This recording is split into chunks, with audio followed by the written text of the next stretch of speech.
Bismillahirrahmanirrahim. Assalamualaikum warahmatullahi wabarakatuh. Selamat pagi anak-anak. Selamat berjumpa kembali dalam pembelajaran kali ini, yaitu pembelajaran 4 di tema 1, subtema 1. Setelah kita kemarin belajar pembelajaran 3 dan kita telah banyak belajar tentang kondisi geografis dan astronomis di Indonesia.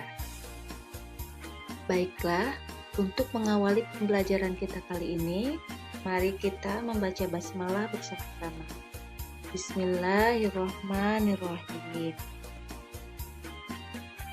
Nah, adapun tujuan pembelajaran yang harus kita kuasai pada pembelajaran kali ini adalah yang pertama, dengan mengamati gambar peta, siswa dapat mengidentifikasi kondisi geografis pulau-pulau di Indonesia secara tepat.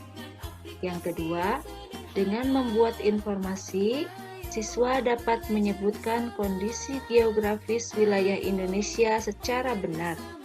Yang ketiga, dengan eksplorasi, siswa dapat mengidentifikasi perilaku-perilaku yang sesuai dengan nilai-nilai luhur yang terkandung dalam sila-sila Pancasila secara benar. Yang keempat, dengan membaca, siswa menemukan contoh perilaku yang sesuai dengan nilai-nilai luhur dalam sila-sila Pancasila, yaitu gotong royong secara benar. 5. Dengan membaca, siswa dapat menemukan ide pokok bacaan secara tepat. Itulah tujuan pembelajaran yang harus kita kuasai. Baiklah, mari kita buka bukunya di halaman 31. Ananda lihat semua, di situ ada gambar denah kandang kelinci. Nah, di situ tata letak keadaan dari bangunan seperti apa, ini disebut dengan denah. Lalu, apakah denah itu?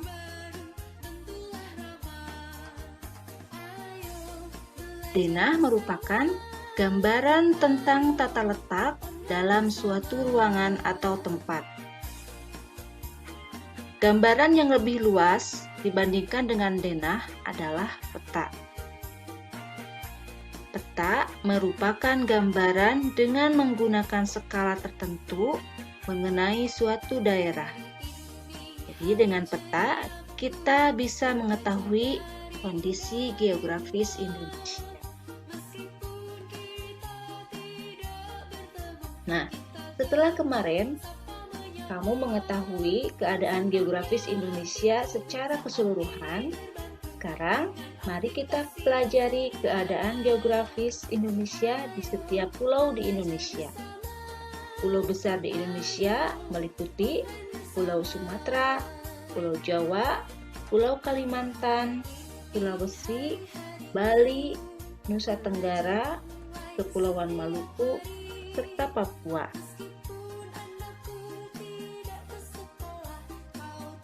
Nah, sekarang mari kita lihat Pulau Jawa. Pulau Jawa memiliki luas wilayah 128.297 km persegi.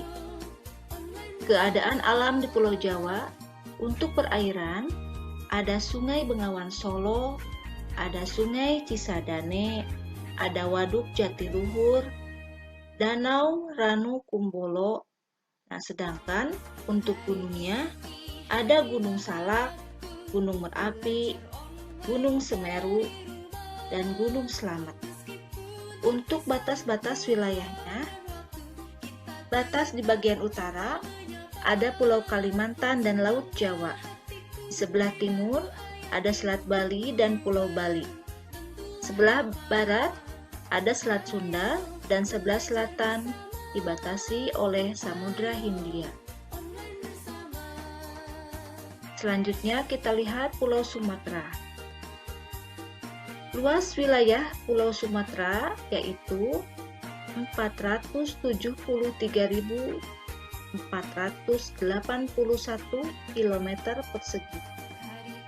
Keadaan alamnya, untuk perairan ada Selat Malaka, Selat Karimata, Danau Toba, Sungai Batanghari, dan Sungai Musi. Untuk gunung, ada Gunung Kerinci, Gunung Dempo, Gunung Leser, Gunung Merapi. Sedangkan batas-batasnya, di sebelah utara ada Teluk Benggala, Malaysia, dan Thailand. Sedangkan di sebelah timur ada Selat Malaka dan Pulau Kalimantan. Di sebelah barat ada Samudra Hindia, dan batas wilayah selatan ada Selat Sunda dan Pulau Jawa. Sekarang Pulau Kalimantan, luas Kalimantan yaitu wilayahnya 743.330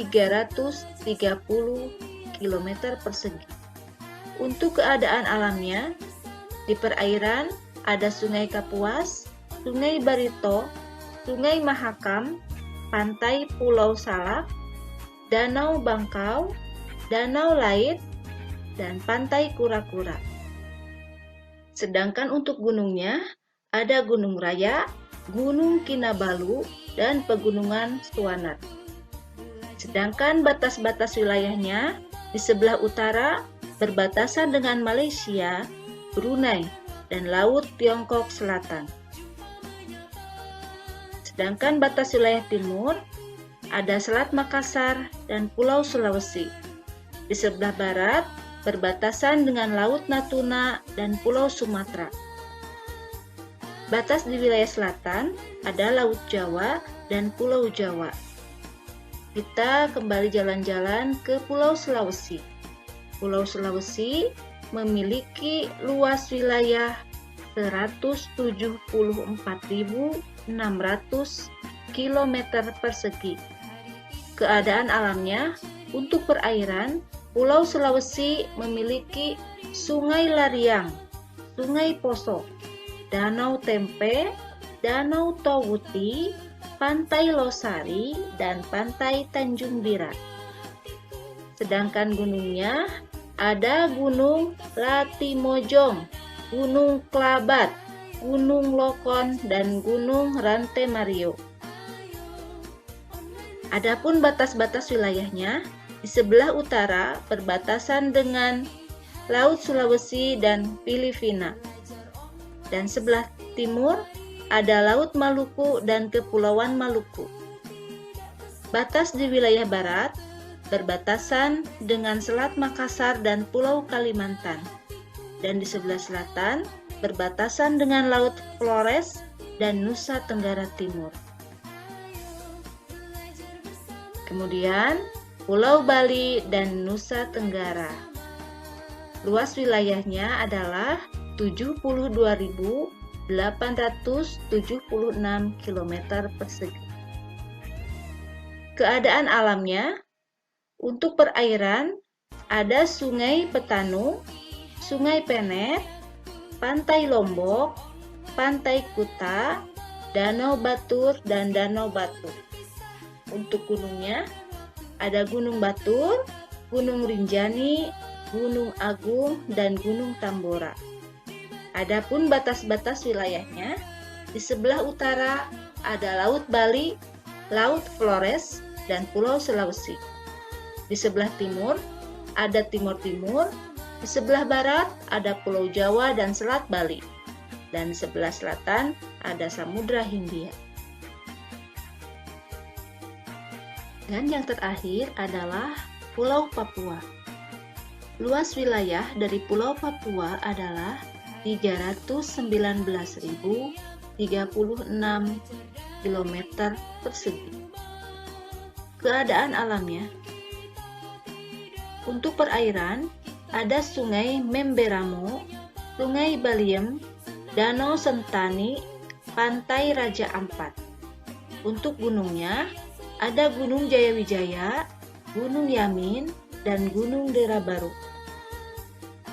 Adapun batas-batas wilayahnya, untuk batas sebelah utara ada Samudra Pasifik. Batas sebelah timur ada Papua Nugini, Sedangkan sebelah barat berbatasan dengan Kepulauan Maluku dan sebelah selatan berbatasan dengan Laut Arafura dan Australia. Letak, luas, dan kondisi geografis negara Indonesia merupakan modal dasar yang sangat penting bagi pembangunan nasional dan pemerataan hasil-hasilnya.